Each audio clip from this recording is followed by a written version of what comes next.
Dogs can get the flu too, and knowing the symptoms and the treatment for this virus can be very important for your animal. Here to tell us more, veterinarian Dr. Butch Schroyer from Animal Care Clinic. Thank you so much. This is an important thing to know about. It's even more important this year, I think, than it has been in years past.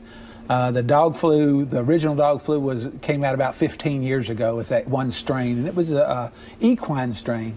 The last flu that came out was 2 or 3 years ago. It was an avian strain that came out of Korea and caused a lot of deaths and sick dogs up in Chicago. And over the last few years, we've had several outbreaks.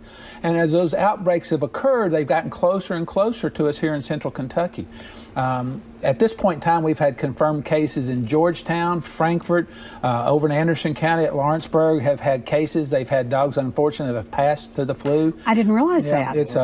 But it's a flu just like people get. Not everybody that gets a flu dies from it, but you get pretty nasty sick. Do they have the similar symptoms to what people these do? Flus are respiratory flus, so you get a high fever, you get a cough, a shortness of breath, a pneumonia. And of course, the problem is with viral pneumonias, we really don't have antibiotics or drugs that treat that. So we're fighting the clinical symptoms to keep them supported through that, cover them with antibiotics so they don't get a secondary bacterial infection. So if your dog starts having a cough or has a fever and is feeling off, that's one of those things we have to worry. But the big thing that worries me about this time of year, it's so close to us, and we are in the boarding season. A lot of people are traveling at this absolutely. time. So even if you're not even taking your dog with you, but you send them to the kennel or a boarding situation, make sure you get them vaccinated. It's a 2-shot series. You still have time to get the first dose here in the next 2 or 3 days, get the second dose in 2 to 3 weeks, and you'll have them protected before they go. And is that pretty effective then if you do that? Very effective for us. And the problem is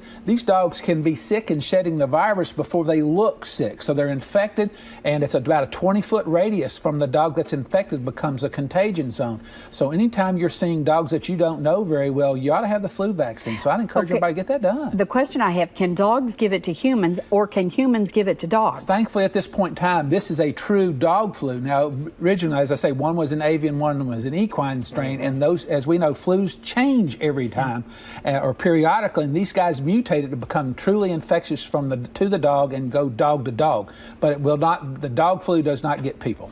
LexingtonVeterinarian.com if you want more information from Dr. Butch. Thanks for coming in. Really appreciate it. Animal Care Clinic. Thank you very much.